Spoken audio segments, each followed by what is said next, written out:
Hello అండి, నమస్తే. Welcome back to our channel. ఈరోజు 10వ తరగతిలోని 5th లెసన్ని చూద్దాము. నగరగీతం అనే పాఠాన్ని చూద్దాము. అంతకంటే ముందు మన ఛానల్లో 10th క్లాస్కు సంబంధించిన తెలుగులోని ఫస్ట్, సెకండ్, థర్డ్, ఫోర్త్ అనే లెసన్స్ని కూడా మనం వివరించుకోవడం జరిగింది. చాలా చక్కగా వ్యూస్ వస్తున్నాయండి. ప్లీజ్ దీన్ని కూడా చూసి ఆదరిస్తారని అనుకుంటున్నారు. ప్లీజ్ చూస్తున్నారు కానీ ప్లీజ్ లైక్ చేయడం లేదండి. అలాగే సబ్స్క్రైబ్ కూడా చేసుకోవట్లేదు. ప్లీజ్ సబ్స్క్రైబ్ చేసుకొని చూడండి. అలాగే లైక్ కూడా చేయండి. మీరు లైక్ చేయడం వల్ల ఈ వీడియోస్ అనేవి మీలాంటి ఫ్రెండ్స్కి కూడా అవి షేర్ అవుతూ ఉంటాయి. సో వాళ్ళకి కూడా బెనిఫిట్గా ఉంటుంది. సో లైక్ చేసి చూడండి. ప్లీజ్ తప్పకుండా సబ్స్క్రైబ్ కూడా చేసుకొని చూడండి. అదేవిధంగా మన ఛానల్లో 6th, 7th, 8th and 9th క్లాసెస్కి సంబంధించిన వీడియోస్ కూడా ఉన్నాయండి. ఆ వీడియోస్ కూడా మీకు టెట్ అండ్ డిఎస్సికి చాలా యూస్ఫుల్గా ఉంటాయండి. ఇంకా లేట్ చేయకుండా మనము లెసన్లోకి వెళ్ళిపోదాము. నగరగీతం అనే పాఠాన్ని అలిశెట్టి ప్రభాకర్ గారు వివరించడం జరిగింది. దీని యొక్క ఇతివృత్తం వచ్చేసి సామాజిక స్పృహ అండ్ ప్రక్రియ వచ్చేసి వచన కవితగా దీన్ని ఇవ్వడం జరిగిందండి. ఇతివృత్తము ప్రక్రియ అనేది ఏ విధంగా గుర్తుపెట్టుకోవాలనేది నేను లాస్ట్ 4 వీడియోస్లో కూడా వివరించడం జరిగింది. సో ఇక్కడ నెక్స్ట్ కవి పరిచయం చూద్దాము. అలాగే పాఠ్యభాగ వివరాలను కూడా చూద్దాము. పాఠ్యభాగ వివరాలు. ఈ పాఠం మినీ కవిత అనే ప్రక్రియకు చెందింది. ఏదైనా ఒక అంశాన్ని కుసమేర్పుతో, వ్యంగ్యంగా, చురుకలతో తక్కువ పంక్తుల్లో చెప్పడమే మినీ కవిత అని అంటారండి.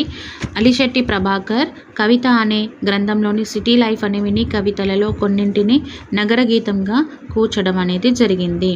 ఇదంతా కూడా పాఠ్యభాగం యొక్క వివరాలు. అంటే మినీ కవిత అనే ప్రక్రియకు సంబంధించిన ఈ పాఠము సిటీ లైఫ్ అనే గ్రంథంలోని నగర గీతం అనే మినీ కవితలోనిది అని చెప్పుకోవడం జరుగుతుంది. ఈ విధంగా గుర్తుంచుకోండి. నెక్స్ట్ కవి పరిచయాన్ని చూద్దాము. నెక్స్ట్ కవి పరిచయము అలిశెట్టి ప్రభాకర్ గురించి చూద్దాము. జగిత్యాల జిల్లాలోని జగిత్యాల జన్మస్థలము. మొదట చిత్రకారుడిగా జీవితం ప్రారంభించాడు. ప్రారంభంలో పండుగల, ప్రకృతి దృశ్యాల, సినీ నటుల బొమ్మలను పత్రికలకు వేశాడు. తర్వాత జగిత్యాలలో సాహితీ మిత్ర దీప్తి సంస్థ యొక్క పరిచయంతో కవిత్వ రంగంలోనికి ప్రవేశించాడు. 1974లో ఆంధ్ర సచిత్ర వారపత్రికలో వచ్చిన పరిష్కారం అచ్చయిన తర్వాత ఇది మొదటి కవిత. జగిత్యాలలో స్టూడియో పూర్ణిమ, 1976లో కరీంనగర్లో స్టూడియో శిల్పి అనేది 1979, హైదరాబాద్లో స్టూడియో చిత్రకళ అనేది 1983లో ఏర్పాటు చేసుకొని జీవనం కోసం ఫోటోగ్రాఫర్గా జీవిత పోరాటంలో కవిగా ఎదగడం జరిగింది. ఏనాడు సంపాదన కోసం ఆరాటపడలేదు. తన కళ ప్రజల కోసమే అని చివరి వరకు నమ్మాడు. ఎర్రపావురాలు అనేది 1978 మొదటి కవితా సంకలనం. ఇతని యొక్క మొదటి కవితా సంకలనం ఏంటండి? ఎర్రపావురాలు అనేది 1978లో అందించడం జరిగింది. నెక్స్ట్ మంటల జెండాలు చురకలు అనేది 1979లో, రక్తరేఖ అనేది 1985లో, ఎన్నికల ఎండమావి అనేది 1989లో, సంక్షోభ గీతం అనేది 1990, సిటీ లైఫ్ ఇప్పుడు మనకు అందించిన సిటీ లైఫ్ అనే గ్రంథం అనేది 1992లో రాయడం జరిగింది. ఇది అచ్చైన కవిత్వ సంకలనాలు. ఇవన్నీ కూడా అచ్చైన కవిత్వ సంకలనాలు. ఆంధ్రజ్యోతి దినపత్రికలో 6 ఏళ్ల పాటు సీరియల్గా సిటీ లైఫ్ పేరుతో హైదరాబాద్ నగరంపై రాసిన మినీ కవితలలో ఈయన ఖ్యాతి గాంచాడు. తన కవిత్వంలో పాఠకుల్లో ఆలోచన దృక్పథాన్ని, సామాజిక చైతన్యాన్ని పెంపొందించిన కవి అలిశెట్టి ప్రభాకర్ గారు.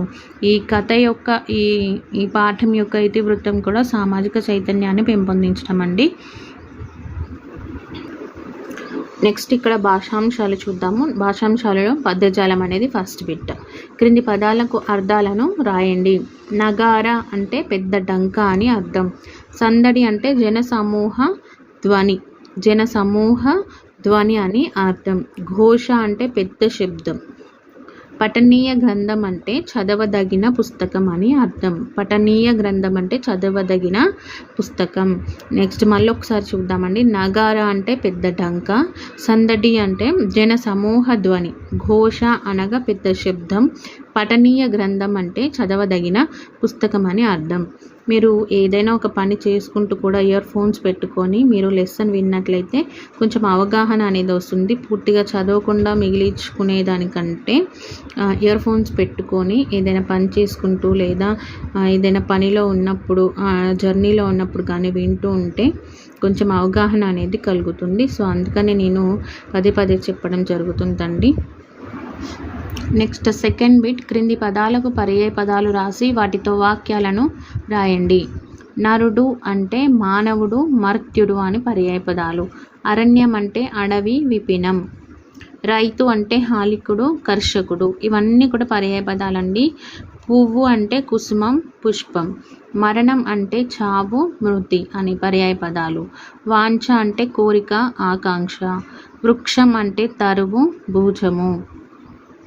పల్లె అంటే గ్రామం, జనపదం. ఇవన్నీ కూడా వీటి యొక్క పర్యాయ పదాలుగా చెప్పుకుంటాము. ఇక్కడ కూడా ఇచ్చారండి, పల్లె అంటే గ్రామం, జనపదం అని వీటి యొక్క పర్యాయ పదాలు.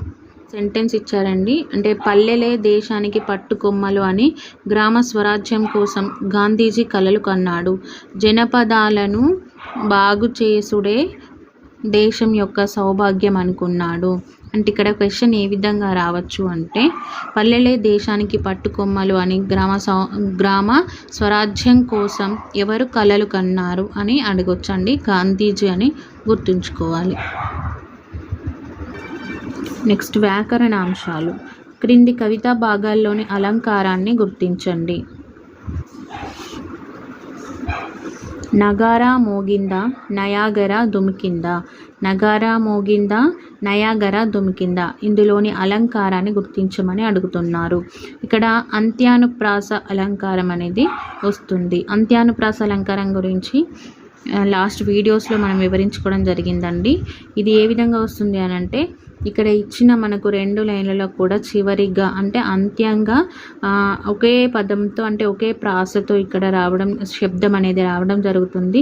కాబట్టి యొక్క అంత్యంలో వచ్చింది కాబట్టి అంత్యానుప్రాస అలంకారం అనేది వస్తుంది. సో నెక్స్ట్ ఇక్కడ కొందరికి 2 కాళ్ళు రిక్షా వాళ్ళకి, 3 కాళ్ళు ఉన్న వాళ్ళకి 4 కాళ్ళు, కాళ్ళు కాళ్ళు కాళ్ళు అని ఈ విధంగా 3 లైన్లలో కూడా అంటే 3 వాక్యాలలో కూడా మనకు అంత్యపదం అనేది ఒకటే పదంగా రావడం జరిగింది. అంటే ఒకే శబ్దంగా రావడం జరిగింది. కాబట్టి ఒక వాక్యం యొక్క అంత్యలో రావడం జరిగింది కాబట్టి అంత్యానుప్రాస అలంకారం అని దీనిని చెప్పుకుంటాము. అలంకారాలలో సెకండ్ బిట్ అండి. క్రింది పద్యాలలోని అలంకారాలను గుర్తించండి. అడిగేదనని కడువడి జను, నడిగినదను మగుడ నడుగడని నడయుడుగన్. వెడవెడ చిడిమడి తడబడ నడుగిడదు జడిమ నడుగిడు నెడలన్. ఇందులో నా అనే అక్షరం, డా అనే అక్షరం ఎక్కువ సార్లు వచ్చింది. అంటే ఒకే హల్లు ఎక్కువ సార్లు పునరావృతం అయినట్లయితే దానిని వృత్యానుప్రాస అలంకారం అని చెప్పుకుంటాము. ఇది ఏ అలంకారం అవుతుందండి? వృత్యానుప్రాస అలంకారం అనేది అవుతుంది. నెక్స్ట్ చూసుకున్నట్లయితే పదాలలో సెకండ్ బిట్, రంగ ధరాతిభంగ ఖగరాజతురంగ. ఈ విధంగా ఘ అనేది వాక్యం యొక్క చివరలో వచ్చిందంట, అంత్య భాగంలో వచ్చింది. కాబట్టి దీనిని ఇక నేను గీసిన వాక్యాలలో పదాలను చూసినట్లయితే లాస్ట్కు ఘ అనే శబ్దం వినిపిస్తుంది కదా, దీనిని అంత్యానుప్రాస అలంకారం అని అంటాము. అదేవిధంగా ఇక్కడ రూపక అలంకారాన్ని వివరించడం జరిగిందండి. చూద్దాము. ఈ క్రింది వాక్యాలను పరిశీలించండి. ఫస్ట్ వాక్యం, ఉపాధ్యాయుడు జ్ఞానజ్యోతులను ప్రకాశింపచేస్తాడు. రెండో వాక్యము, బతుకాటలో గెలుపు ఓటములు సహజం. మూడవది, వానచాన చినుకు పూలను జల్లింది. నాలుగవది, నవ్వుల నావలో తుళ్ళుతూ పయనిస్తూ ఉన్నాము. పై వాక్యాలను గమనించారు కదా, ఏం అర్థమయ్యింది? మొదటి వాక్యంలో జ్ఞానమే జ్యోతిగా చెప్పబడింది. ఇందులో జ్ఞానం అనేది ఉపమేయం అవుతుంది, జ్యోతి అనేది ఉపమానం అవుతుంది. ఈ రెండింటికి భేదం లేనట్లుగా అంటే అభేదంగా చెప్పబడుతుంది. ఇట్లా అభేదం చెప్పడాన్నే రూపకాలంకారం అని అంటాము. లక్షణం చూసుకున్నట్లయితే అంటే దీని సూత్రం ఏంటి అంటే ఉపమేయానికి ఉపమానానికి భేదం ఉన్నా లేనట్లు చెప్తే అది రూపమ అలంకారం అనేది అవుతుంది. ఇంకొక ఉదాహరణ ఇచ్చారండి. నగరారణ్య హోరు నరుడి జీవన ఘోష. ఇది ఏ విధంగా అంటే ఇందులో నగరం అనేది ఉపమేయం అవుతుంది, అరణ్యం అనేది ఉపమానం అవుతుంది. నగరారణ్యము అంటే నగరారణ్యంలో నగరం అనేది ఉపమేయం అవుతుంది, అరణ్యం అనేది ఉపమానం అవుతుంది. ఇక్కడ ఉపమేయమైన నగరానికి ఉపమానమైన అరణ్యానికి భేదం ఉన్నా కూడా లేనట్లే చెప్పబడింది. ఈ విధంగా చెప్పినట్లయితే దీనిని రూపక అలంకారం అని చెప్పుకుంటాము. 2, 3, 4లలో ఒక వాక్యానికి సమన్వయం రాయండి, చూద్దాం. రెండవది బతుకాటలో గెలుపు ఓటములు సహజం. ఇక్కడ బతుకాటలో అనేది బతుకు అనేది ఉపమేయం అవుతుంది, ఆట అనేది ఉపమానం అవుతుంది. బతుకాట అనేది ఉపమేయానికి ఉపమానం అనేది భేదం లేనట్లుగా చెప్పినట్లయితే దీనిని రూపమాలంకారం అని చెప్పుకుంటాము.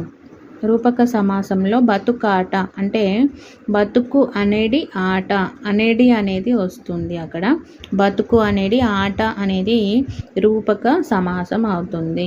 నెక్స్ట్ వానజాన చినుకు పూలను చల్లింది. వానజాన చినుకు పూలను చల్లింది అనే దాంట్లో వాన అనేది ఉపమేయం అవుతుంది, జాన అనేది ఉపమానం అవుతుంది. ఉపమానం అంటే ఏంటి అంటే ఉపమేయం అంటే పోల్చబడేది, అంటే దేనితో అయితే మనం పోల్చుతున్నామో దానిని ఉపమేయం అని అంటాము. ఎవరినైతే పోల్చుతామో వారిని ఉపమానం అని చెప్పుకుంటాము. అంటే జాన అంటే స్త్రీని వానతో పోల్చుతున్నారు ఇక్కడ. సో వాన అనేది ఉపమేయం అవుతుంది, జాన అనేది ఉపమానం అవుతుంది. అంటే వీటికి రెండింటికి కూడా భేదం లేనట్లుగా చెప్తున్నారు, అంటే రెండు సమానమని ఇక్కడ చెప్పడాన్ని రూపక అలంకారం అని అంటాము.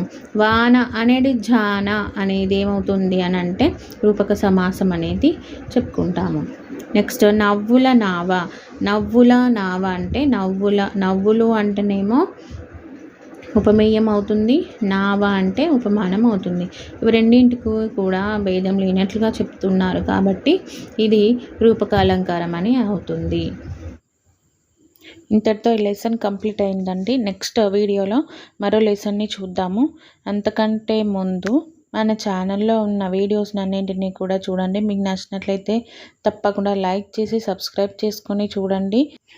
నెక్స్ట్ అప్కమింగ్ వీడియోస్లో 10th క్లాస్కి సంబంధించిన ఈ లెసన్స్ అన్నీ కూడా కంప్లీట్ చేసుకున్న తర్వాత ప్రీవియస్ క్వశ్చన్ పేపర్స్ అంటే టెట్ అయిన డిఎస్సికి సంబంధించినవి ప్రీవియస్ క్వశ్చన్ పేపర్స్నే నేను వీడియో చేద్దాం అనుకుంటున్నానండి. మీకు ఎవరికైనా కావాలని అనుకుంటే కామెంట్ చేయండి. నెక్స్ట్ వీడియోలో నేను అవి క్వశ్చన్స్ అన్నింటినీ కూడా ప్రిపేర్ చేసి అవి అప్లోడ్ చేయడం జరుగుతుంది. ఫస్ట్ అయితే మీరు కామెంట్ అయితే చేయండి మీకు కావాల్సిన వాళ్ళు.